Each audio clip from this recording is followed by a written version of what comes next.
Shalom on fire. Shalom saudara-saudara yang dikasihi Tuhan. Kita akan memperkatakan Mazmur 91. Kita percaya firman-Nya akan terjadi dalam hidup kita. Mazmur 91, dalam lindungan Allah. Orang yang duduk dalam lindungan yang maha tinggi dan bermalam dalam naungan yang maha kuasa akan berkata kepada Tuhan, tempat perlindunganku dan kubu pertahananku, Allahku yang kupercayai. Sungguh, Dialah yang akan melepaskan engkau dari jerat penangkap burung, dari penyakit sampar yang busuk. Dengan kepaknya, Ia akan menudungi engkau. Di bawah sayapnya engkau akan berlindung. Kesetiaannya ialah perisai dan pagar tembok. Engkau tak usah takut terhadap kedahsyatan malam, terhadap panah yang terbang di waktu siang, terhadap penyakit sampar yang berjalan di dalam gelap, terhadap penyakit menular yang mengamuk di waktu petang. Walau 1.000 orang rebah di sisimu dan 10.000 di sebelah kananmu, tetapi itu tidak akan menimpamu. Engkau hanya menontonnya dengan matamu sendiri dan melihat pembalasan terhadap orang-orang fasik. Sebab Tuhan ialah tempat perlindunganmu. Yang maha tinggi telah kau buat tempat perteduhanmu. Malapetaka tidak akan menimpa kamu dan tulah tidak akan mendekat kepada kemahmu. Sebab malaikat-malaikatnya akan diperintahkannya kepadamu untuk menjaga engkau di segala jalanmu. Mereka akan menatang engkau di atas tangannya, sehingga kakimu jangan terantuk kepada batu. Singa dan ular tedung akan kau langkahi. Engkau akan menginjak anak singa dan ular naga. Sungguh, hatinya melekat kepadaku, maka aku akan meluputkannya. Aku akan membentenginya, sebab ia mengenal namaku. Bila ia berseru kepadaku, aku akan menjawab. Aku akan menyertai dia dalam kesesakan. Aku akan meluputkannya dan memuliakannya. Dengan panjang umur akan kukenyangkan dia dan akan kuperlihatkan kepadanya keselamatan daripadaku. Amin.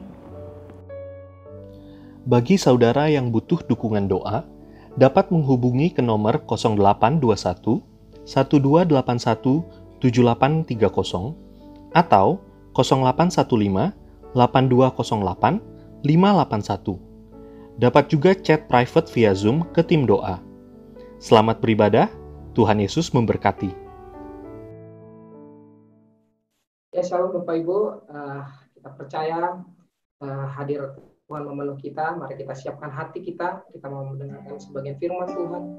Biar firman itu benar-benar merema dalam kehidupan kita. Kita percaya ketika kita hadir pada malam ini, kita mau mendapatkan api dari Tuhan. Api firman Tuhan yang ditabur dalam kehidupan kita, dan kita bisa mengaplikasikannya dalam setiap kehidupan kita, dalam setiap masyarakat, apapun yang kita kerjakan, kita dapat mengaplikasikan firman Tuhan yang hari ini ditabur buat kita. Mari kita menjadi tanah yang subur, biar kita membuka hati kita menjadi tanah-tanah yang subur, agar firman yang diberitakan, firman yang disampaikan, dapat bertumbuh dan berkembang dalam kehidupan kita.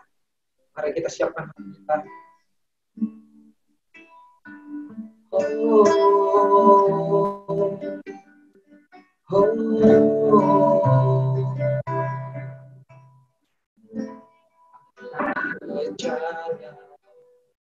Siap dibantu demikian hidup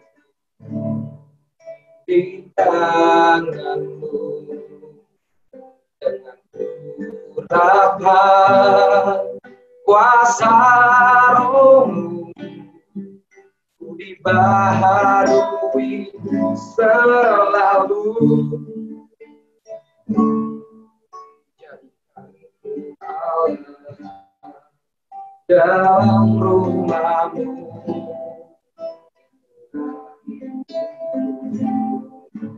di tanganmu, seluruh kehendakmu, pakailah sesuai rencanamu.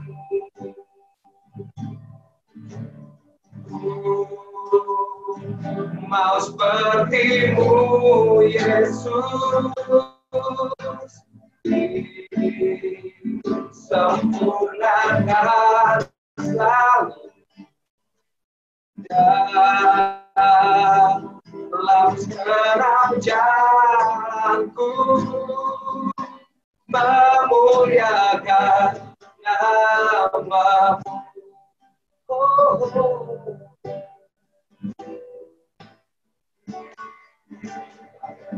Bencana siap dibantu,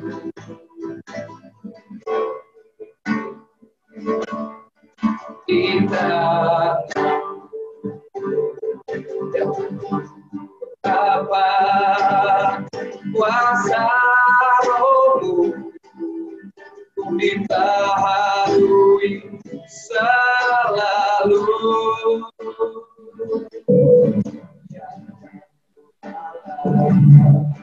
Dalam rumah-Mu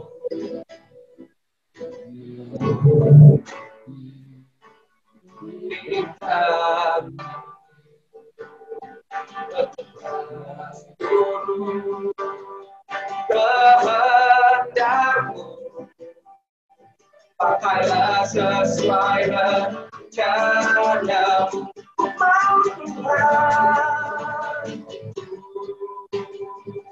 Mau seperti-Mu, Yesus, sempurnakan selalu dalam segenap jalanku, memuliakan nama-Mu.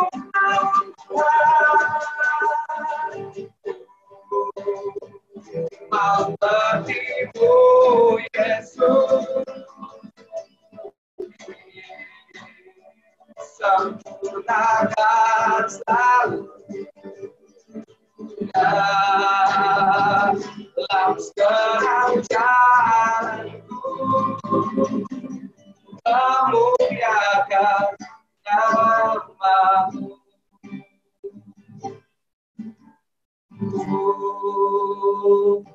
Mau seperti-Mu, Yesus, disempurnakan selalu dalam segenap jalanku, memuliakan nama-Mu.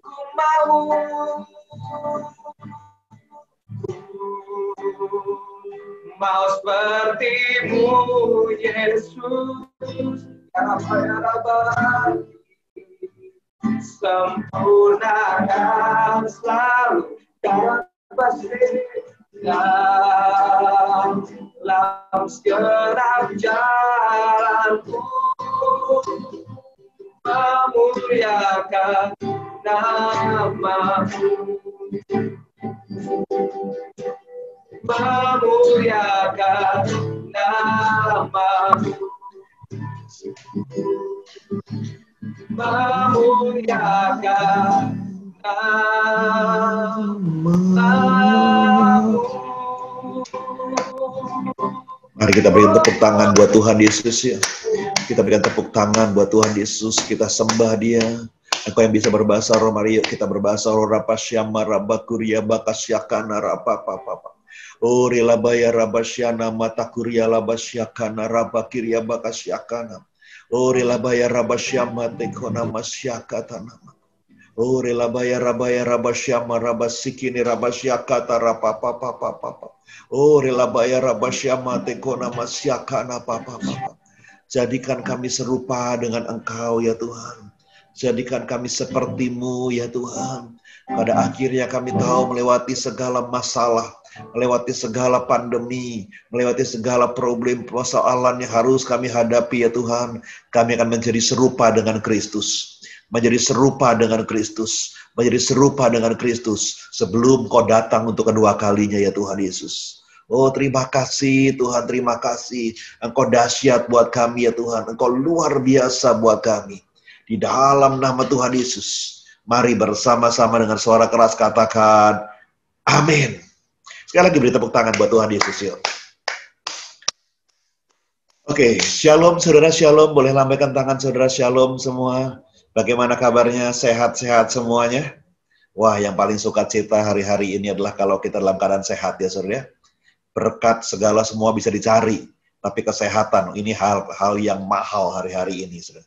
Jadi hari-hari ini di tengah pandemi, besok Senin Jakarta sudah PSBB lagi ya saudara. Wah, banyak orang teriak-teriak, tapi ya memang harus seperti itu. Kadang-kadang ya memang nggak gampang, saudara ya. Kita harus melewati masa-masa yang sulit, masa-masa di persembunyian, saudara. Kalau kita ingat dalam kisah-kisah di Alkitab, ada banyak orang-orang yang disembunyikan sama Tuhan sebelum mereka dipakai Tuhan luar biasa. Rasul Paulus sempat bersembunyi, saudara. Bagaimana dengan Daud di gua Adulam bersembunyi? Bagaimana dengan siapa lagi? Yunus di perut ikan bersembunyi. Bagaimana dengan siapa? Elia juga disembunyikan Tuhan di Sungai Kerit. Ada tempat-tempat di mana mereka dipaksa Tuhan bersembunyi atau mereka sendiri menyembunyikan diri. Bahkan Tuhan Yesus sendiri sebelum dia melayani 40 hari di padang gurun disembunyi. Ada masa-masa kita disembunyikan sama Tuhan sebelum kita dipakai Tuhan luar biasa. Saya berdoa setelah pandemi ini kita semua dipakai Tuhan dengan dahsyat. Yang setuju katakan amin. Oke, sebelum kita belajar firman Tuhan, kita akan baca bersama-sama ucapkan arti daripada Pentakosta yang ketiga. Tolong ditampilkan ya. Kita baca sama-sama arti daripada Pentakosta yang ketiga. Bersama-sama dari rumah saudara masing-masing, nggak usah nyalakan mic saudara. Nanti berisik kalau di Zoom nyalakan mic 1, 2 orang, dah semuanya hang saudara. Semuanya bisa stop nanti. Oke, sama-sama yuk. 2, 3. Arti Pentakosta ketiga. 1. Pentakosta ketiga adalah pencurahan Roh Kudus yang dahsyat di zaman now, melebihi yang terjadi di Azusa Street. 2. Pentakosta ketiga akan mengakibatkan penuaian jiwa yang terbesar dan terakhir sebelum Tuhan Yesus datang untuk kedua kalinya. Ketiga, Pentakosta ketiga akan membangkitkan generasi Yeremia, yaitu anak-anak muda yang dipenuhi Roh Kudus, cinta mati-matian kepada Tuhan Yesus, tidak kompromi terhadap dosa, dan akan bergerak untuk memenangkan jiwa. 4. Pentakosta ketiga lahir di mana? Di Indonesia, dan bergerak ke bangsa-bangsa. Gerakan ini dari timur ke barat, dan akan kembali ke Yerusalem. 5. Pentakosta ketiga akan memberikan kuasa untuk menyelesaikan amanat agung. Dan setelah itu Tuhan Yesus datang kembali. Mari katakan haleluya. Saudara, kalau melihat keadaan hari ini dan dibandingkan apa yang Tuhan berikan, rasanya semuanya berbalik-balik, saudara ya. Tuhan berkata Pentakosta ketiga akan bergerak dari Indonesia ke bangsa-bangsa. Hari ini saudara, Indonesia diblok sama bangsa-bangsa, ada 59 negara tidak mengizinkan orang Indonesia ke sana, saudara.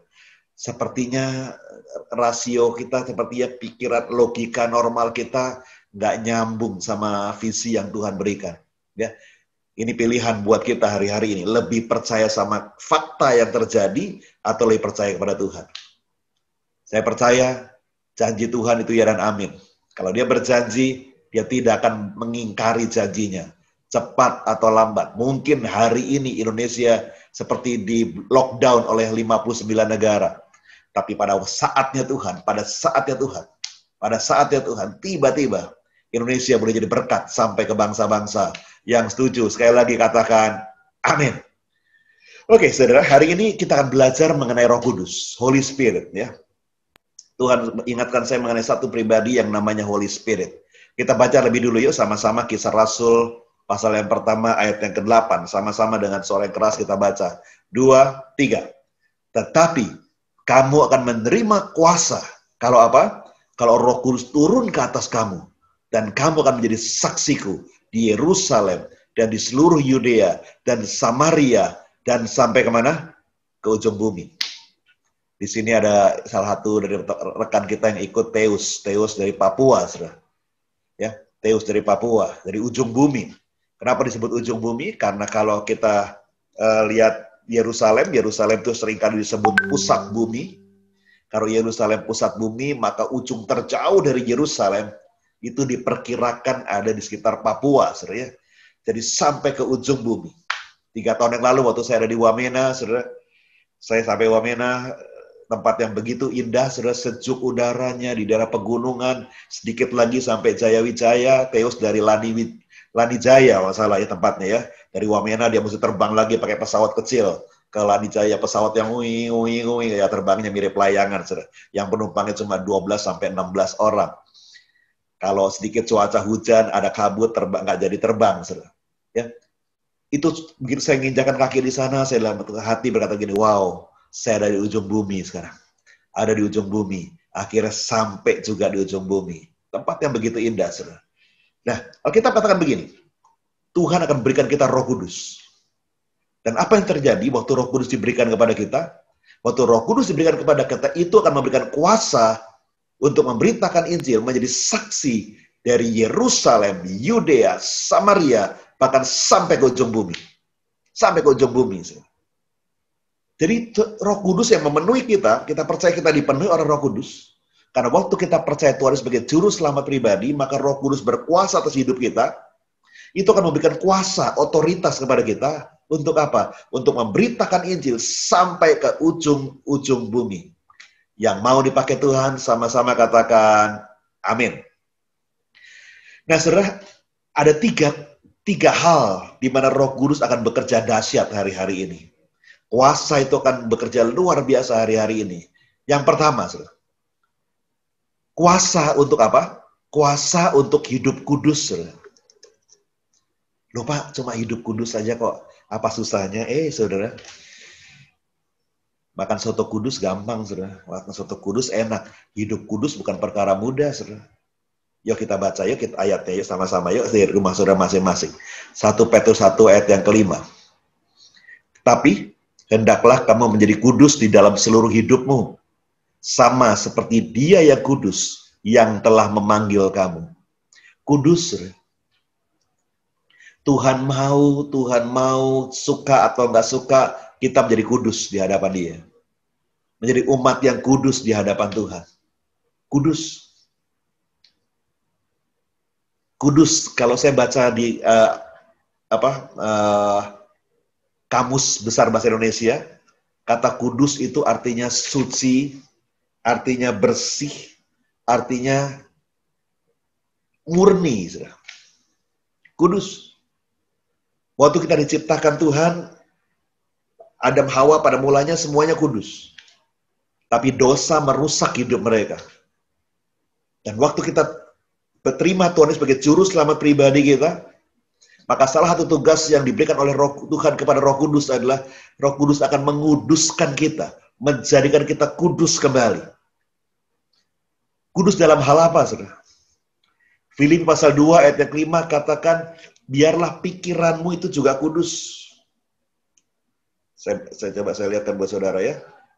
Kudus dalam pikiranmu, saudara. Dalam Filipi pasal 2 dikatakan, hendaklah kamu dalam hidupmu bersama menaruh pikiran dan perasaan yang juga terdapat juga dalam Kristus Yesus. Punya pikiran yang sama seperti apa yang dimiliki oleh Tuhan Yesus. Punya pikiran yang kudus, pikiran yang murni. Gimana pikiran kita hari-hari ini? Adakah pikiran kita punya motivasi yang buruk, saudara? Punya motivasi yang nggak baik, saudara? Alkitab katakan begini, dosa, kalau orang perjanjian lama, itu dosa tuh waktu berbuat sesuatu, misalkan berzina atau mencuri, membunuh, setelah waktu melakukan itu, dia dosa, saudara. Tapi dalam perjanjian baru, saudara, dalam hukum kasih karunia Tuhan, baru muncul di pikiran saja, sudah dosa, saudara. Baru menginginkan barang orang lain saja, belum ngambil, saudara. Baru pingin saja, baru ingin saja, udah dosa loh, saudara. Aku harus punya pikiran yang kudus, saudara. Pikiran yang bersih, saudara. Pikiran yang murni. Kudus pikiranmu harus kudus. Yang kedua, kudus dalam hal apalagi dalam hal kudus. Hatimu juga harus kudus. Siapakah yang boleh naik ke gunung kudus Tuhan? Dikatakan mereka yang bersih hatinya, yang murni hatinya, dan juga bersih tangannya. Makanya kitab Amsal pasal 4 ayat 23 katakan, jagalah hatimu dengan segala kewaspadaan, semuanya kudus. Kalau yang masih punya iri, dengki, ayo, bersihkan hati ini, bersihkan. Perlu dipulihkan. Ini sumber kehidupanmu itu ada di hati. Makanya Amsal katakan, jaga ini sungguh-sungguh, kan dari sinilah terpancar kepada seluruh kehidupan saudara. Hati yang kudus, hati yang murni, hati yang bersih, saudara. Bersih. Kalau sudah melihat orang fasik, orang fasik, korupsi, lalu diperkaya raya, wah segala sesuatunya berlimpah-limpah, tapi dari korupsi, saudara. Tapi dari perbuatan jahat. Kira-kira yang ada di hatimu apa? Iri? Kok enak amat ya, gue udah puasa tiap Sabtu, Rebo gue juga puasa, dia enak bener hidup, enak-enak hidup foya-foya, hidup dalam dosanya kaya begitu. Gimana? Iri sama mereka? Atau sudah muncul belas kasihan sama mereka? Tuhan, kasihan ya Tuhan, kasihan ini orang ya Tuhan, kasihan ini orang. Gimana? Yang muncul iri atau kasihan? Kau sudah melihat temanmu di kantor mungkin, di tempat pekerjaan lebih sukses, dipakai lebih luar biasa, gimana? Iri? Mulai sirik? Mulai nggak suka sama dia? Gua kan masuk kantor duluan, gua kan lebih senior, kenapa dia dipakai duluan? Bersih, murni hati, dan bersih tangannya. Saudara. Kudus dalam hal apa lagi? Coba kita lihat. Kudus dalam hal apa lagi? Yang ketiga. Oke, saya sambil buka PowerPoint saya juga kalau gitu.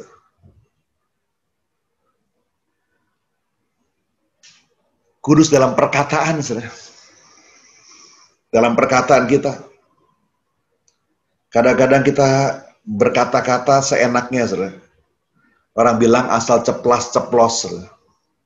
Hati-hati, saudara. Hati-hati dari perkataan saudara. Hati-hati. Yakobus pasal 3 banyak berbicara mengenai dosa lidah, saudara. Dengan lidah yang sama kau memuji Tuhan, tapi dengan lidah yang sama kau buat dosa. Hati-hati dengan perkataanmu, saudara. Rasanya gampang sekali perkataan mulut ini, rasanya ini jaga mulut ini. Wah, repotnya luar biasa, saudara. Kadang-kadang ceplas, orang lain tersinggung. Ceplas, orang sakit hati, saudara. Hati-hati dengan perkataan saudara. Kudus dalam hal apa lagi? Setelah perkataan. Kudus dalam pendengaran. Apa yang kau dengar setiap hari? Loh Pak, saya nggak ngomong macam-macam kok Pak. Nggak ngomong macam-macam. Tapi kumpulnya sama orang fasik. Sukanya dengerin gosip. Dengerin hal yang buruk. Wah, itu asik Pak. Tapi saya nggak ngapain Pak, cuma denger aja. Hati-hati, saudara, hati-hati. Kudus dalam hal apa lagi? Dalam hal penglihatan saudara. Apa yang kau lihat? Saya ingat seorang gembala suatu ketika pernah waktu saya belayan di tempatnya di beliau, saudara. Dia pernah sharing sama saya, pernah curhat lah sama saya. Dia bilang gini, Pak, ini anak-anak musik saya skorsing semua. Saya bilang, pantesan. Tadi bagian yang pertama saya lihat kok anak musiknya kok baru semua ya. Ya Pak, itu yang baru semua Pak. Yang lama saya skorsing semua Pak. Saya suruh berdiam diri semuanya. Loh kenapa? Wah Pak, gawat Pak. Udahlah saya bilang, dia nggak bilang, nggak apa-apa lah, ganti yang baru. Yang nggak terlalu skillnya, nggak terlalu pinter juga nggak apa-apa lah. Yang penting mereka bener Pak. Daripada yang lama Pak. Main musiknya pinter memang Pak, skillnya luar biasa. Tapi sementara ada break pengumuman, break pastor message, sementara khotbah, buka handphone Pak. Kalau buka handphone aja sih nggak apa-apa lah Pak. Mungkin kalau mau ada pesan atau ada message. Aduh Pak, kaget saya Pak. Waktu saya lihat buka handphonenya. Nonton YouTube Pak. Nonton YouTube-nya musik-musik dunia yang ditonton. Film-film horor yang ditonton. Film-film yang aneh-aneh yang ditonton. Ada yang liatinnya gambar-gambar porno, Pak. Nah ini pemusik di samping mimbar, Pak. Sementara break dalam pelayanan, melihatnya ya nggak benar-benar, Pak. Udah saya skorsing semua, Pak. Saya udah nggak mau tahu. Biarin. Dia bilang, dia mau keluarlah, marah-marah, ngambek, nggak apa-apa lah.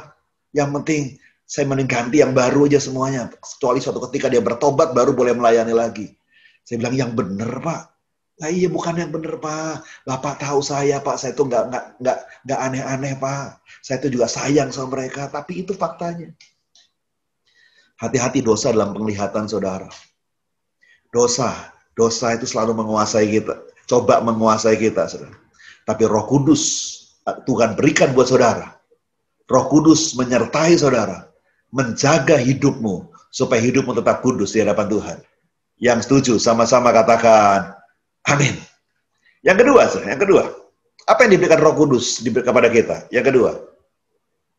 Roh Kudus memberikan kuasa supaya apa? Supaya kita menjadi serupa dengan Kristus. Kita baca ayatnya yuk, sama-sama dalam 2 Korintus 3 ayat ke-18. 2, 3. Dan kita semua mencerminkan kemuliaan Tuhan dengan muka yang tidak berselubung. Dan karena kemuliaan itu datangnya dari Tuhan yang adalah Roh, maka kita diubah menjadi serupa dengan gambarnya dalam kemuliaan yang makin besar. Tugas hal yang kedua yang dikerjakan Roh Kudus, dia akan memberikan kuasa kepada kita untuk menjadi serupa dengan Kristus. Saudara, waktu kita terima Tuhan sebagai juru selamat pribadi kita, pertama kali kita terima dia sebagai juru selamat pribadi kita, maka hidup kita dibenarkan. Segala kehidupan kita yang lama dibenarkan oleh Tuhan. Dan proses itu yang namanya justification. Dibenarkan. Dari hidup dalam dosa, sekarang ditebus, dibenarkan. Jadi hidupmu sekarang benar. Tapi itu bukan berarti sejak saat itu, ya sudah selesai, hidupmu sudah siap-siap mau ke surga. Belum, saudara. Saudara harus mengalami proses yang kedua yang namanya sanctification. Yaitu proses apa? Proses pendewasaan, saudara. Proses saudara dimurnikan, saudara diproses, didewasakan, supaya saudara dari bayi rohani, yang waktu pertama kali terima Tuhan Yesus, engkau jadi seperti bayi rohani, engkau bertumbuh menjadi anak rohani, menjadi remaja, menjadi pemuda, menjadi dewasa rohani. Itu proses, saudara. Hari-hari ini saya percaya kita semua sudah dalam proses sanctification. Ini proses, dibentuk terus. Dan banyak cara Tuhan membentuk kita. Kadang-kadang Tuhan bentuk kita lewat proses masalah, pergumulan yang kita hadapi. Tuhan bentuk kita, karakter kita dibentuk di sana. Cara hidup kita dibentuk di sana. Cara bisnis kita dibentuk di sana. Cara berpikir kita dibentuk di sana. Hubungan keluarga kita dibentuk di sana. Kita mengalami pemulihan demi pemulihan, demi pemulihan, demi pemulihan, demi pemulihan. Tuhan mulai pulihkan, Tuhan memulihkan, Roh Kudus mulai berikan kekuatan kepada kita untuk dibentuk makin dewasa, makin serupa dengan Tuhan Yesus. Ini proses, saudara. Hari-hari ini banyak cara Tuhan sedang proses kita. Bahkan saya percaya melalui pandemi ini. Bukankah sejak awal tahun 2020 Tuhan sudah berikan kepada gembala pembina kita? Tuhan akan bentuk kita menjadi seperti Yesus. Dimuliakan seperti Yesus. Lewat pandemi ini Tuhan. Tuhan sedang proses kita, sedang bentuk kita. Tuhan bentuk kita. Nggak enak memang. Tapi diproses sama Tuhan. Makin dewasa, makin dewasa, makin dewasa. Makin jadi orang Kristen yang sungguh-sungguh sama Tuhan. Makin jadi orang Kristen yang sungguh-sungguh sama Tuhan. Makin bisnis kita makin sungguh-sungguh, makin benar. Cara berpikir kita makin benar. Mengatur ekonomi kita makin benar. Hidup keluarga kita makin benar. Diproses, dibentuk. Supaya pada akhirnya waktu Tuhan Yesus datang, kita menerima kemuliaan daripada Tuhan. Dalam glorification. Dimuliakan bersama dengan Tuhan. Saudara, yang jadi mempelainya Tuhan Yesus, itu hanya orang-orang Kristen yang sudah dewasa, saudara. Yang namanya mempelai itu bukan anak-anak, saudara. Yang namanya mempelai itu bukan remaja. Lupa, tapi kan ada yang namanya kawin muda, Pak. Baru 18 tahun sudah menikah. Oh ya ada sih, saudara. Tapi yang namanya mempelai, mempelainya Tuhan Yesus, yang idealnya seorang yang menikah itu seorang yang dewasa, seorang yang punya tanggung jawab secara jasmani, secara rohani, dan orang-orang yang sudah selesai diproses sama Tuhan, sudah dewasa, maka kita akan masuk dalam glorification, dimuliakan bersama Tuhan, siap diangkat, ketemu Tuhan Yesus, jadi mempelainya Tuhan Yesus. Saya berdoa setiap saudara yang hadir malam hari ini, semua jadi mempelainya Tuhan Yesus. Semua jadi mempelainya Tuhan Yesus. Semua jadi mempelainya Tuhan Yesus. Yang mau sama-sama katakan, amin. Glorification, saudara. Proses. Jangan lari dari proses, saudara. Proses itu kadang-kadang nggak nyaman, saudara. Tapi jangan lari dari proses. Teruslah berjalan dalam proses, saudara. Karena proses akan bawa engkau dari kemuliaan kepada kemuliaan, daripada kemuliaan, daripada kemuliaan. Yang ketiga, kuasa apa yang Roh Kudus berikan kepada kita? Sama-sama yuk kita baca ayat ya. Matius 28 ayat 19. 2, 3. Karena itu, pergilah, jadikan semua bangsa muridku, dan baptislah mereka dalam nama Bapa dan Anak dan Roh Kudus. Kuasa untuk apa? Menjadi saksi. Ada dua cara bersaksi, saudara. Pertama dengan cara yang aktif. Artinya benar-benar kita memberitakan firman, memberitakan Injil. Berkhotbah mungkin, bicara tentang Kristus, bicara tentang Injil kepada semua orang. Tapi ada cara yang kedua. Kita bersaksi bukan dengan berkhotbah, tapi dengan pasif, yaitu dengan seluruh kehidupan kita. Mungkin kita nggak berkata-kata banyak, saudara, tapi seluruh kehidupan kita, waktu orang melihat hidup kita yang berubah, waktu orang melihat hidup kita yang mencerminkan Tuhan Yesus, orang akan melihat sesuatu yang luar biasa dari hidup kita, dan mereka akan bertobat dan terima Tuhan Yesus. Waktu mereka melihat hidup kita berbeda dengan dunia ini, waktu mereka melihat hidup kita beda dan tidak sama dengan orang-orang di luar sana, maka mereka akan bertobat dan datang pada Tuhan Yesus. Saya mungkin pernah cerita sama saudara, saya ingat waktu satu ketika saya melayani sebuah cabang, saudara, dan gembala di tempat itu berkata begini, Pak, nanti kalau kebaktian di duduk paling belakang, lihat yang pakaiannya agak beda, Bapak jangan kaget ya. Maksudnya masih pakai ini, saudara ya. Oh, kenapa ya, Bang? Iya, Pak, itu ada berapa ibu-ibu, kalau nggak salah 6 yang ikut kebaktian. Yang masih pakai kostum lamanya mereka, Pak. Oh, gimana? Dari mana itu ibu-ibu? Dari daerah sini juga sih, Pak. Gara-garanya sepele, Pak. Tiap ibu-ibu itu tiap pagi kalau mau ke pasar belanja, Pak, selalu lewat rumah salah satu jemaat kami, Pak. Dan jemaat kami itu memang kalau jam-jam di ibu-ibu ini lewat berenam ini, biasanya sedang di luar, sedang nyapu di halaman rumahnya dia, saudara. Dan ibu ini punya kebiasaan sambil nyapu tuh sambil nyanyi-nyanyi kecil begitu. Dan tiap kali ibu tuh lewat selalu, selamat pagi Bu. Oh iya pagi Bu, Ibu. Mau kemana nih? Ke pasar. Oh ya. Besok paginya sama lagi lewat lagi ketemu lagi, selamat pagi. Mau ke pasar ya Bu? Iya Ibu. Besok paginya lewat lagi ketemu seminggu, 2 minggu, 3 minggu lewat ketemu. Saudara. Lalu satu ketika salah satu daripada ibu itu yang 6 orang ini mampir. Saudara. Dia tanya, Bu, mau tanya sesuatu boleh nggak, Bu? Tanya, apa itu? Saya tiap pagi kan lewat di sini. Lihat ibu itu kok mukanya senang sekali. Tiap nyapu, nyanyi, ketawa-ketawa. Nggak pernah susah ya, Bu ya? Nggak pernah sedih ya, Bu ya? Ibu itu sambil nyapu, yang sambil nyapu itu berkata begini, ah ya enggak lah, sama aja, persoalan kan juga setiap orang sama, masalah kan juga setiap orang sama. Tapi enggak, ibu mukanya lain, mukanya senang terus. Oh iya, saya senang terus walaupun mungkin saya juga punya masalah, tapi saya bersuka cita karena saya punya Tuhan Yesus. Dia yang memberikan sukacita buat saya. Oh gitu ya Bu. Bu, ketemu Tuhan Yesusnya di mana? Boleh nggak saya juga kenal Tuhan Yesus? Temenin saya dong ketemu Tuhan Yesus. Di mana ketemu dia? Oh, di tempat saya ibadah. Oh, di mana itu? Itu di gedung itu. Saya boleh nggak ke sana? Oh, boleh. Bener nih Bu, boleh. Berenam nih boleh, berenam. Boleh, silakan datang aja. Nanti ketemu saya di sana. Saya tungguin ya. Ya Bu. Dan hari Minggu itu dia datang. Minggu depannya dia datang lagi. Minggu depannya dia datang lagi. Hanya satu. Karena mereka mau ketemu Tuhan Yesus. Karena melihat seorang ibu yang rasa sukacita terus. Hidupnya sukacita. Karena punya Yesus.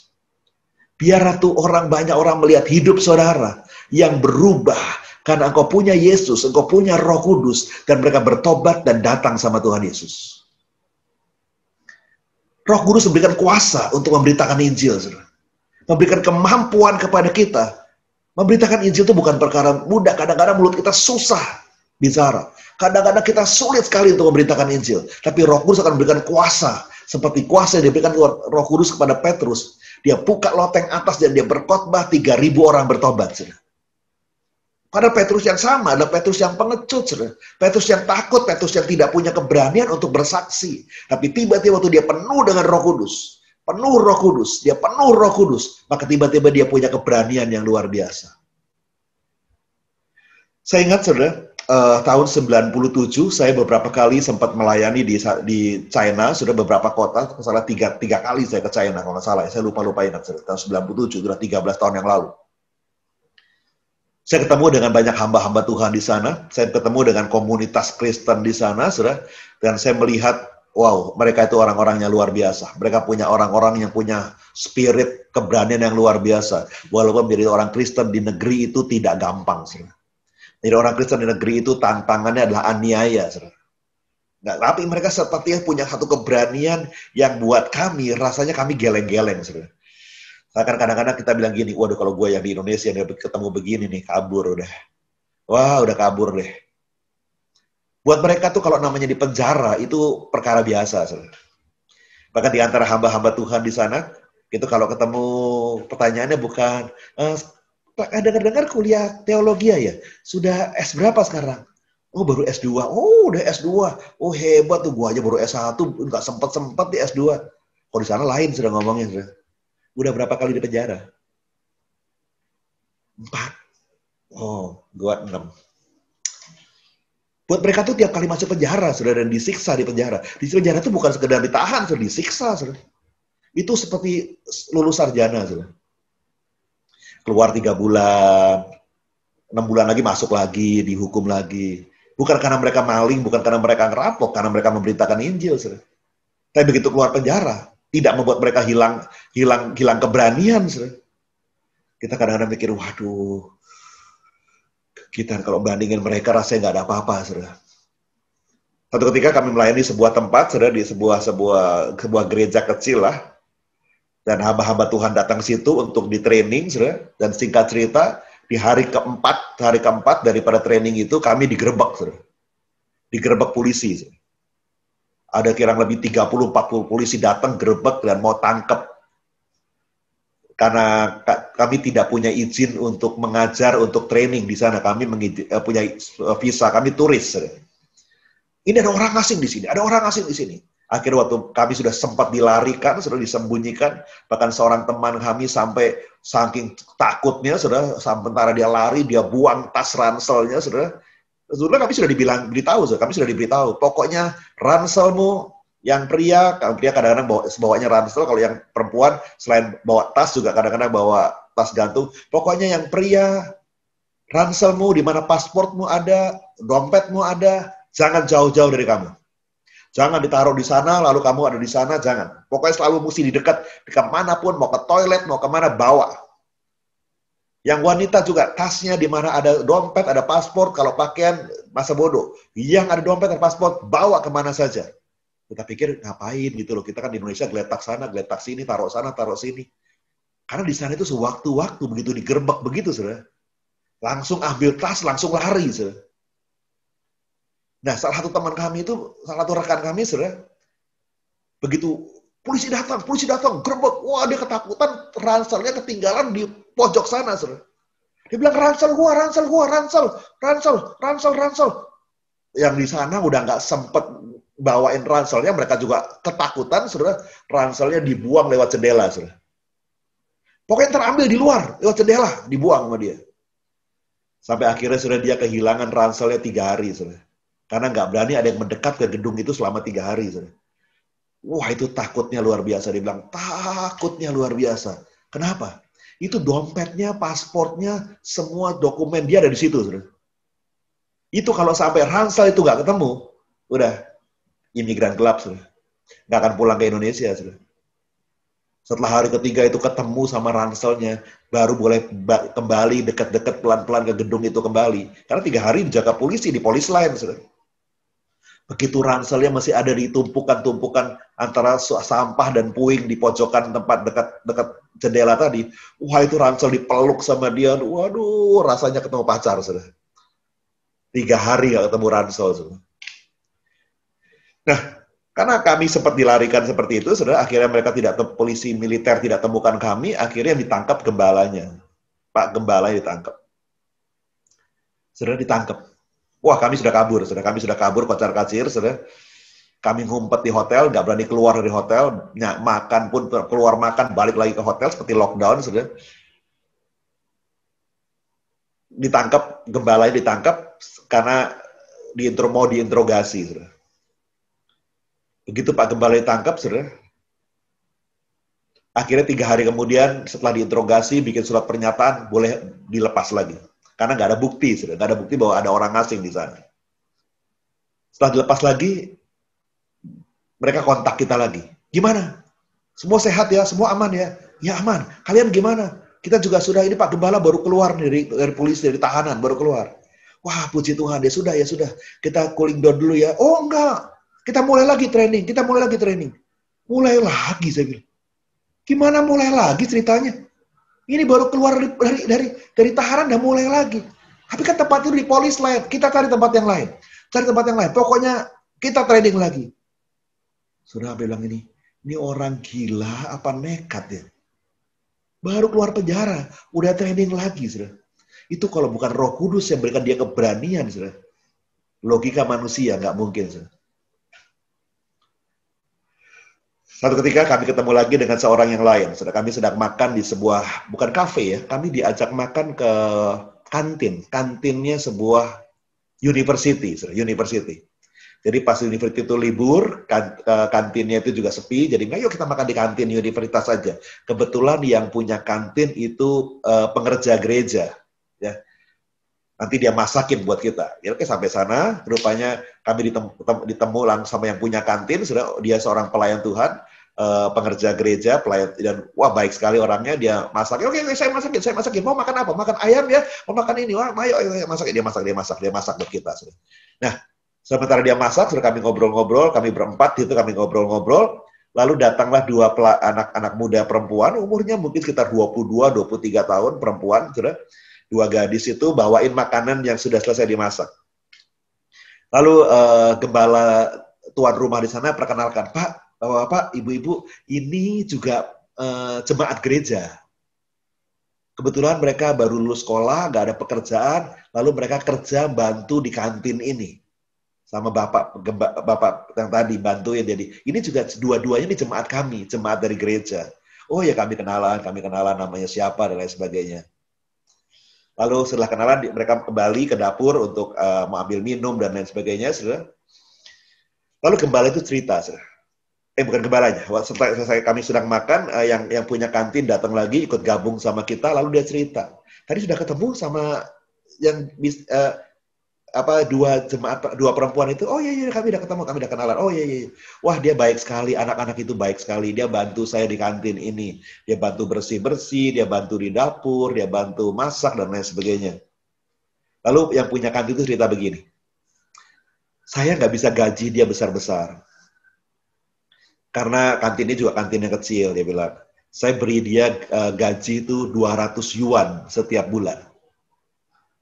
Yuan waktu itu sekitar 1.300 rupiah, saudara, zaman itu, tahun 2017. Jadi kira-kira gajinya berapa, saudara, sebulan? 260.000 ya. Saya gaji dia masing-masing 200 yuan. Dan waktu bulan pertama saya beri gaji buat dia, tiba-tiba mereka minta waktu untuk ngomong sama saya. Saya pikir apa gajinya terlalu kecil, mereka nggak sanggup hidup dengan 200 yuan. Lalu waktu saya ketemu mereka bilang begini, Pak, Terima kasih ya sudah diberi gaji kepada kami 200 yuan. Kami senang sekali dapat gaji 200 yuan. Oh iya ya, maaf hanya itu yang bisa saya berikan buat kamu loh. Kami nggak bisa beri gaji besar-besar. Oh nggak apa-apa, nggak apa-apa. Ini udah lebih daripada cukup. Boleh nggak saya titip Bapak? Bapak kan pengerja di gereja. Saya titip ya, dari gaji kami ini, saya titip yang 180 yuan, tolong dibawakan ke gereja untuk misi penginjilan. Kami nggak bisa menginjil, tapi kami mau kasih uang kami 180 yuan buat nginjil. Loh, buat kamu hidup nanti gimana? Kami mah gampang. Kan kami makan di restoran ini. Di dapur kami sambil masak bisa cari bikin makanan sendiri. Kami hanya perlu beli odol, beli sabun, sekali-sekali kami beli pakaian. Jadi kami cukup dengan 20 yuan sebulan aja cukup. Nanti bulan depan, Bapak langsung potong aja ya. Kasih kami 20 yuan aja. Yang 180 yuan kasih ke gereja aja. Kami cukup dengan 20 yuan. Biar uang kami yang 180 yuan itu pergi memberitakan Injil buat kami. Dia bilang gini, Pak yang punya restoran bilang gini, saya belum pernah ketemu pelayan model begitu. Hanya hidup dengan 20 yuan, dan dia berikan 90% daripada gajinya untuk penginjilan. Dan dia hanya pegang 1/10-nya. Saya bilang, wow, 20 yuan bisa beli apa ya? Ya hanya bisa beli sabun, odol, mungkin 3 bulan, 4 bulan sekali dia beli satu baju. Tapi mereka rela berkorban, saudara. Rela berkorban. Rela berkorban. Dan kalau itu bukan karena Roh Kudus, saudara, yang memberikan kemampuan buat mereka untuk berkomitmen seperti itu, rasanya mustahil, saudara. Kami ketemu lagi di kelas training, kami ketemu lagi dengan 2 orang perempuan, saudara. Umurnya kira lebih 30-an tahun. Saya nggak tahu mereka sudah menikah atau belum, ya umurnya 30-32 tahun. 2 perempuan juga datang dari sebuah kota yang jaraknya sekitar 8 jam naik kereta api dari tempat itu. Jadi kalau training itu di Tangerang, di Banten, di Gading Serpong ini, mungkin dia datang dari Surabaya, begitu, saudara ya. Kami sempat waktu makan itu sama-sama, mereka ikut makan, gabung, ngambil lauk di tempat kami, lalu ngobrol-ngobrol sebentar, saudara. Mereka memperkenalkan diri, kami datang dari kota ini, begitu, bukan dari gereja ini, kami dari gereja di kota ini. Mereka sebutkan, saya nggak hafal kotanya juga. Lalu salah satu teman kami nanya begini, kalian kerja apa di sana? Pelayan pengerja gereja. Oh ya, kami melayani di gereja. Kami guru sekolah minggu. Dia bilang, kami guru sekolah minggu. Oh, kamu kerja apa? Kami kerja di perusahaan kereta api. Makanya kami tadi datang naik kereta api supaya gratis. Karena kami kerjanya di perusahaan kereta api. Kerja bagian apa? Administrasi, keuangan. Dia ketawa, berdua ketawa. Saudara. Itu anak perempuan 2 itu ketawa. Saudara. Enggak. Kami tidak sekolah, kami nggak pernah sekolah. Sekolah kami cuma mungkin seperti kelas SD, begitu aja. Saudara. Kami bukan orang pintar, kami nggak sekolah. Kami nggak bisa administrasi, apalagi keuangan, nggak bisa. Kami orang-orang bodoh. Dia bilang, kami anak-anak bodoh. Lalu kamu kerja di kereta api bagian apa? Bagian angkat rel, dia bilang. Hah? Kita bilang, ini 2 gadis perempuan ini cantik-cantik, saudara. Langsing-langsing, cantik-cantik, nggak berotot seperti atlet angkat besi, enggak, saudara. Kalau kita tanya, kerjanya apa? Angkat rel. Angkat rel? Iya. Maksudnya angkat rel tuh gimana? Iya. Kami biasanya berempat, laki perempuan sama saja, kami angkat ratu rel yang panjangnya 8 meter itu, kami angkat 2 di depan, 2 di belakang, dipanggul begitu, saudara. Kami angkat rel. Terus berapa jauh itu ngangkatnya? Nggak jauh sih. Paling 700-800 meter dari tempat penampungan rel. Ngangkat rel. Itu tiap hari. Oh iya, tiap hari. Dari jam 8 pagi sampai jam 4 sore. Tugas kami mengangkatin rel. Kita bilang, buset. Kita bilang, ngangkat rel. Rel kan berat. Rel kan nggak dibikin dari lontong, saudara. Dari baja, saudara. Itu berapa kilo itu beratnya? 100 kilo, 200 kilo. Diangkat berempat. 700-800 meter. Mereka gembalanya, tuan rumah cerita lagi, oh iya, mereka betul angkat rel. Kami saya tahu, saya pernah berkunjung ke sana. Dan kalian juga mesti tahu, separuh dari gajinya dia, itu dia pakai buat beli buku dan pensil berwarna dan kapur untuk anak-anak sekolah minggu. Kita geleng-geleng, wow, kerja ngangkat rel tiap hari, saudara. Separuh gajinya dia persembahkan buat sekolah minggu, saudara. Buat beri pensil buat anak-anak, beri kapur, beri buku tulis, buku gambar buat anak-anak. Itu kalau tidak diberikan kemampuan oleh Roh Kudus, rasanya tidak mungkin dia lakukan itu. Capek-capek kerja tiap hari, tapi dia tetap mengasihi jiwa-jiwa, mengasihi anak-anak sekolah minggu, dan rela berkorban buat anak-anak sekolah minggunya. Gajinya dipersembahkan buat anak-anak sekolah minggu dia mengajar. Kami mendengar banyak cerita kayak begitu, saudara. Banyak cerita seperti itu, yang membuat kadang-kadang kami berpikir, Tuhan, kami ini nggak ngerjakan apa-apa ya Tuhan. Kami ini nggak buat apa-apa ya Tuhan.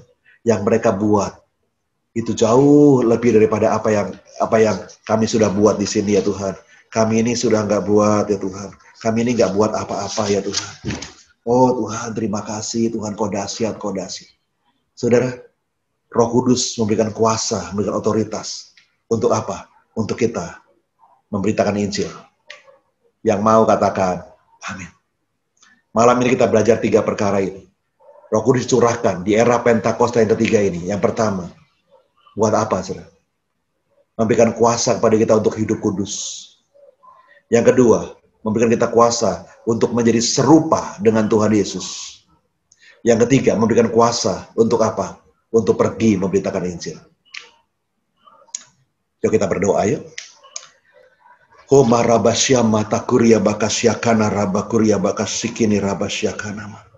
Bapa, hamba berdoa buat anak-anak-Mu ya Tuhan. Hamba berdoa buat anak-anak-Mu ya Tuhan. Hamba berdoa buat anak-anak-Mu ya Tuhan. Berikan mereka kuasa ya Tuhan. Mari Roh Kudus, Engkau urapi mereka. Urapi mereka ya Roh Kudus. Urapi mereka ya Roh Kudus. Urapi mereka ya Roh Kudus di era Pentakosta ketiga ini. Urapi setiap anak-anak-Mu ya Tuhan. Urapi setiap anak-anak-Mu ya Tuhan. Urapi setiap anak-anak-Mu ya Tuhan. Urapi setiap anak-anak-Mu ya Tuhan. Mampukan mereka untuk hidup kudus ya Tuhan. Mampukan mereka untuk hidup kudus ya Tuhan. Mampukan mereka untuk hidup kudus ya Tuhan. Mampukan mereka untuk hidup kudus ya Tuhan. Mampukan mereka untuk hidup kudus ya Tuhan. Menang terhadap dosa ya Tuhan. Menang terhadap dosa ya Tuhan. Menang terhadap dosa ya Tuhan. Bapa, kami berdoa ya Tuhan. Jadikan mereka bertumbuh menjadi anak-anak Kristen yang dewasa ya Tuhan. Jemaat yang dewasa ya Tuhan. Untuk menjadi serupa dengan Tuhan Yesus. Menjadi serupa dengan Tuhan Yesus. Mari Roh Kudus, Kau urapi anak-anak-Mu juga. Untuk punya kemampuan, untuk membuka mulut mereka. Untuk melalui hidup mereka. Memberitakan Injil. Oh Jesus, Jesus, Jesus. Oh ribasyama tekona makuria batasyakana. Oh rilabaya rabasyana. Curahkan Roh Kudus-Mu ya Abah. Curahkan Roh Kudus-Mu buat anak-anak-Mu ya Tuhan. Curahkan Roh Kudus-Mu buat anak-anak-Mu ya Tuhan. Curahkan Roh Kudus-Mu buat anak-anak-Mu ya Abah. Curahkan Roh Kudus-Mu buat anak-anak-Mu ya Tuhan. Curahkan Roh Kudus-Mu ya Tuhan buat keluarga-keluarga ya Tuhan, supaya di era Pentakosta ketiga ini mereka boleh menjadi messengers-mu ya Tuhan, menjadi pembawa pesan-mu ya Tuhan. Oh, curahkan Roh Kudus-Mu ya Abah. Curahkan Roh Kudus-Mu ya Tuhan. Curahkan Roh Kudus-Mu ya Tuhan. Curahkan Roh Kudus-Mu ya Abah di antara anak-anak-Mu ya Tuhan. Hamba berdoa buat mereka semua. Penuh Roh Kudus. Penuh Roh Kudus. Penuh Roh Kudus. Penuh Roh Kudus. Penuh Roh Kudus. Penuh Roh Kudus. Penuh Roh Kudus. Penuh Roh Kudus. Penuh Roh Kudus. Penuh Roh Kudus. Penuh Roh Kudus. Penuh Roh Kudus. Oh Rabasyama takuria bakas sikir. Oh relabaya rabasyama tekona makasyakana mama. Terima kasih Tuhan Yesus. Terima kasih Tuhan Yesus. Terima kasih Bapa, terima kasih. Terima kasih Tuhan, terima kasih. Terima kasih, terima kasih. Terima kasih Tuhan Yesus. Terima kasih Tuhan Yesus. Roh Kudus, Kau berjalan di antara keluarga-keluarga. Engkau sedang bergerak di antara pribadi demi pribadi. Memenuhi mereka dengan kuasa. Memenuhi mereka dengan otoritas. Ore bakuria bakasyakana ba. Ore labaya rabasyama tekona makuria bakasyakata. Ore labaya rabasyakana mama. Ore makasih kini rabasyakana papa. Terima kasih Roh Kudus, terima kasih Roh Kudus. Terima kasih Roh Kudus, terima kasih. Sembuhkan juga yang sakit ya Tuhan. Sembuhkan yang lemah, bangkitkan. Pulihkan keluarga demi keluarga. Bisnis, ekonomi, anak-anak diberkati. Dipulihkan, terobosan demi terobosan terjadi. Terobosan demi terobosan terjadi. Terima kasih Tuhan Yesus, terima kasih. Dalam nama Tuhan Yesus. Kalau sebentar juga ada anak-anakmu yang mau kembalikan persepuluhan ya Tuhan. Oh Tuhan, Kau ingatkan kembali untuk kami tetap mengembalikan persepuluhan walaupun masa pandemi ini. Berkati mereka ya Bapa. Berkati mereka. Dalam nama Tuhan Yesus. Haleluya. Sama-sama katakan amin. Saudara belum kembalikan persepuluhan, mungkin malam ini mau kembalikan persepuluhan saudara, sudah bisa scan di barcode di layar, dan sudah bisa kembalikan persepuluhan, kembalikan yang apa yang jadi miliknya Tuhan. Dan saya percaya berkat Tuhan akan datang berlimpah bahkan di masa pandemi ini. Haleluya, haleluya, haleluya. Amin. Shalom saudara, Rasul Paulus menasihatkan supaya kita mempersembahkan tubuh kita sebagai persembahan yang hidup, yang kudus dan yang berkenan kepada Allah. Itu adalah ibadah yang sejati. Saat ini kita kembali diberikan kesempatan untuk menunjukkan tanda kasih dan ibadah kita kepada Tuhan. Marilah kita datang membawa persembahan kita kepada Tuhan.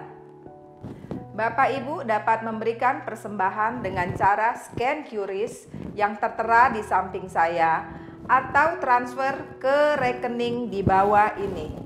Sebelumnya mari kita berdoa. Terima kasih Bapa, kami mengucap syukur buat kasih dan anugerah-Mu dan penyertaan Tuhan di sepanjang hidup kami. Tibalah saatnya kami akan memberikan persembahan yang terbaik. Tuhan kuduskan, sucikan agar semuanya berkenan di hadapan-Mu. Bapa, Engkau berkati juga setiap orang-orang yang mengelola persembahan ini agar dipakai untuk memperluas kerajaan-Mu. Terima kasih Tuhan Yesus. Kami sudah berdoa dan mengucap syukur di dalam nama Tuhan Yesus. Haleluya. Amin.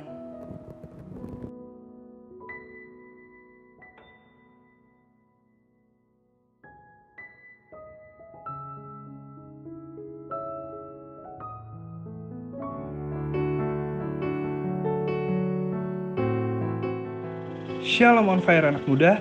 Bagi kamu-kamu yang masih kuliah dan SMA, ayo ikut ibadah Youth tanggal 13 September 2020 pukul 14.00 via Zoom yang akan dilayani oleh PDM Doni Lubianto. Buat kalian kelas 6 SD sampai 2 SMA, gabung ibadah Junior Church tanggal 13 September 2020 jam setengah 5 sore via Zoom. Dilayani oleh gembala kita Pendeta Audi Rohadi. Mari sama-sama bersatu hati dalam doa persiapan doa keliling tanggal 16 September 2020 pukul 7 pagi via Zoom. Berdoalah untuk wilayah kita kepada Tuhan, sebab kesejahteraannya adalah kesejahteraan-Mu. Papa Mama, ayo ajak anak-anak untuk ikut Cool Kids setiap Sabtu jam 4 sore via Zoom. Anak-anak akan dipakai Tuhan dengan dahsyat. Ibadah doa malam Sabtu depan tanggal 19 September 2020 jam 7 malam akan dilayani oleh Pendeta Hendrik Timadius. Mari ajak teman Bapak Ibu untuk sama-sama merasakan hadirat dan lawatan Tuhan. Demikian pengumuman minggu ini. Tuhan Yesus memberkati berlimpah-limpah-limpah. Pada malam hari ini, mari kita sama-sama untuk berdoa syafaat. Kia rabaya syakarabaya larabaya larabaya larabaya larabaya laraba. Terima kasih Tuhan buat malam hari ini Tuhan. Kami boleh ikut ibadah online semata-mata karena anugerah-Mu Tuhan. Terima kasih buat firman-Mu ya Tuhan, yang mengingatkan kami untuk hidup kudus dan berkenan kepadamu ya Tuhan.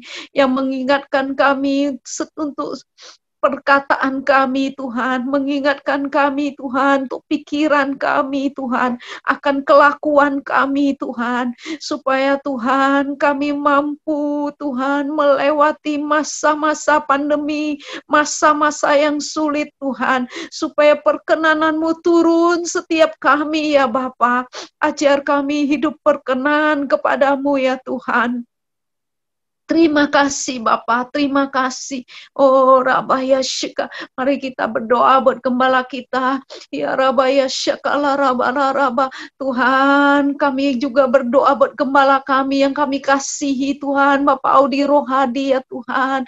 Tuhan, kami percaya Tuhan, pengurapan-Mu lebih dan lebih lagi atas Pak Audi Tuhan. Engkau memberikan kesehatan yang sempurna ya Tuhan buat Pak Audi ya Tuhan. Oh Tuhan, Kau juga mencukupkan Pak Audi dalam segala hal ya Tuhan Yesus. Berkati juga Bu Mona Tuhan, berikan kesehatan Tuhan, damai sejahtera-Mu memenuhi rumah Pak Audi Tuhan. Juga buat Tuhan, juga buat Patrick, buat Michelle, buat Jen Tuhan. Oh Tuhan, damai sejahtera-Mu Tuhan turun atas mereka. Biarlah keluarga ini Tuhan boleh menjadi berkat ya Tuhan. Oh Tuhan, terima kasih Bapak, terima kasih Tuhan, terima kasih. Oh Rabaya Syekara Rabah, kami juga bawa Tuhan para pemimpin-pemimpin rohani kami Tuhan. Kami bawa gembala pembina kami, Bapak Insinyur Niko Tuhan. Kami bawa Tuhan gembala rayon kami, Pak Peter beserta keluarga besarnya Tuhan. Kami bawa Tuhan hamba-hamba-Mu yang berdiri di garis depan Tuhan. Oh Tuhan, kami percaya Tuhan, setiap hamba-hamba-Mu ada dalam perlindungan-Mu, ada dalam kendali-Mu Tuhan. Oh Tuhan, bahkan Tuhan, mereka yang sakit Tuhan sembuhkan, mereka yang mengalami Tuhan tekanan, letih, lesu, dan lelah Tuhan yang pulihkan ya Tuhan, buat setiap keluarga hamba-hamba-Mu ya Bapa. Terima kasih Tuhan, kami juga bawa Tuhan untuk pemerintahan kami buat Indonesia Tuhan. Kami memberkati presiden kami Tuhan, Bapak Jokowi Maruf Amin Tuhan. Bapak, Engkau yang mengurapi hamba-Mu Tuhan. Engkau Tuhan yang menjaga Bapak Jokowi ya Tuhan. Oh Tuhan, beserta seluruh jajaran menteri Tuhan, setiap Tuhan departemen yang ada Tuhan. Biarlah Tuhan turut campur tangan ya Tuhan atas pemerintahan Indonesia Tuhan. Biar roh takut akan Tuhan ada dalam pemerintahan kami ya Tuhan Yesus. Oh Tuhan, biarlah bangsa kami Tuhan boleh mengalami pemulihan Tuhan. Biar bangsa kami Tuhan boleh mengalami pertobatan ya Tuhan. Oh Bapa, datanglah kerajaan-Mu, jadilah kehendak-Mu Tuhan. Indonesia penuh kemuliaan-Mu Tuhan. Ada terobosan terjadi buat Indonesia Tuhan, kesembuhan terjadi buat Indonesia. Oh Tuhan, kami percaya Engkau mampu membawa Indonesia Tuhan melewati setiap goncangan yang ada Tuhan. Satu hal yang kami pegang akan janji-Mu ya Tuhan, bahwa Indonesia pasti menjadi berkat buat bangsa-bangsa ya Tuhan. Karena sesuatu yang besar sedang terjadi di Indonesia ya Tuhan, yaitu Pantai Kosta ketiga sedang terjadi akan di Indonesia ya Tuhan. Oh Tuhan Yesus, Indonesia akan mengalami transformasi dalam segala bidang Tuhan. Oh Tuhan, Indonesia akan mengalami transformasi dalam ekonomi ya Tuhan. 34 provinsi di Indonesia akan mengalami Tuhan kesembuhan, akan mengalami terobosan yang baru ya Tuhan. Oh Rabaya Syakala Rabayala Rabayala Raba. Indonesia akan disembuhkan di dalam nama Tuhan Yesus. Bapak, kami juga bawa Tuhan setiap jemaat-Mu ya Tuhan. Abah, Bapa, kami berdoa Tuhan buat setiap jemaat-Mu. Kami percaya Tuhan, Engkau mampu membawa kami melewati masa-masa yang sulit Tuhan. Dengan tidak kekurangan suatu apapun Tuhan. Engkau mampu Tuhan membawa kami Tuhan. Sebab Engkau Allah yang dahsyat, Allah yang perkasa. Ya Tuhan, biarlah Tuhan, apapun yang terjadi buat setiap jemaat-Mu ya Tuhan. Oh, saat kami melewati setiap goncangan, mungkin Tuhan saat kami melewati ada yang sakit ya Tuhan. Oh Tuhan, kami melewati setiap, oh Tuhan, kesusahan ya Tuhan. Biarlah setiap jemaat-Mu Tuhan tetap berpegang teguh kepadamu Tuhan. Tetap berpengharapan penuh kepada Tuhan Yesus. Biarlah setiap jemaat-Mu mengandalkan Tuhan. Mampukan kami melakukan hal itu Tuhan. Mampukan kami mengandalkan Tuhan Yesus. Mampukan kami percaya kepada Tuhan Yesus dengan sepenuh hati kami ya Tuhan. Bahwa Tuhan Yesus itu dahsyat. Biarlah setiap mulut kami boleh berkata bahwa Allah itu baik ya Tuhan. Biarlah setiap mulut kami boleh mengucap syukur Tuhan. Bahwasanya Tuhan Yesus kasih-Nya untuk selama-lamanya ya Bapa. Tuhan, terima kasih Tuhan. Oh Tuhan, Indonesia, Tuhan, anak-anak muda bangkit Tuhan. Terjadi terobosan buat anak-anak muda di Indonesia Tuhan. Terjadi terobosan buat anak-anak muda Tuhan. Oh, generasi Yeremia bangkit ya Tuhan. Oh, terobosan Tuhan. Oh Tuhan, buat ibadah-ibadah online di anak-anak muda Tuhan. Oh, mengalami terobosan untuk ibadah anak-anak sekolah minggu ya. Di online Tuhan. Oh Tuhan, terima kasih. Terima kasih Bapa, terima kasih. Terpujilah nama-Mu ya Bapa. Terpujilah Engkau. Tuhan, sebelum kami menerima berkat-Mu Tuhan, kami mau berdoa seperti Yabes berdoa di dalam nama Tuhan Yesus. Ya. Kiranya memberkati aku berlimpah-limpah dan memperluas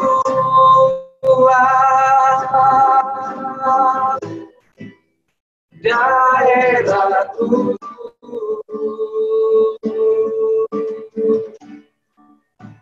Dan kiranya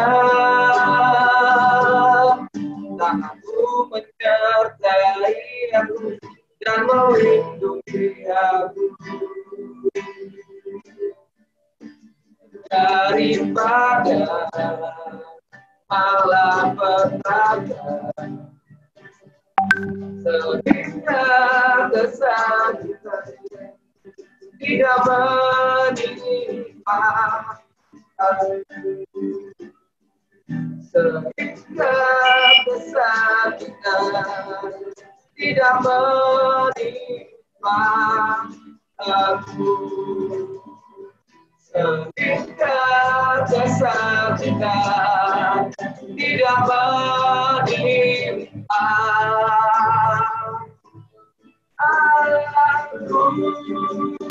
Mari kita berikan sorak-sorai buat Tuhan. Sekali lagi katakan haleluya. Bapak, terima kasih sebelum kami terima berkat-Mu ya Tuhan. Kami mau berdoa buat Christian ya Tuhan, yang sedang mengalami operasi usus buntu di rumah sakit saat-saat ini Tuhan. Pemulihan, kesembuhan-Mu terjadi dalam nama Tuhan Yesus. Dalam nama Tuhan Yesus. Sembuh sempurna dalam nama Tuhan Yesus. Oh terima kasih Tuhan Yesus, terima kasih. Bentar kami akan berpisah dan bila berkat-Mu menyertai anak-anak-Mu. Mari angkat tangan-Mu di hadapan Tuhan. Terimalah berkat yang berlimpah dari Bapa di surga. Daripada Tuhan Yesus Roh Kudus yang menyertai hidupmu dari hari ini sampai kedatangan Tuhan, bahkan sampai selama-lamanya. Seisi rumahmu diberkati Tuhan berlimpah, limpah, limpah. Yang percaya dan diberkati bersama-sama katakan amin.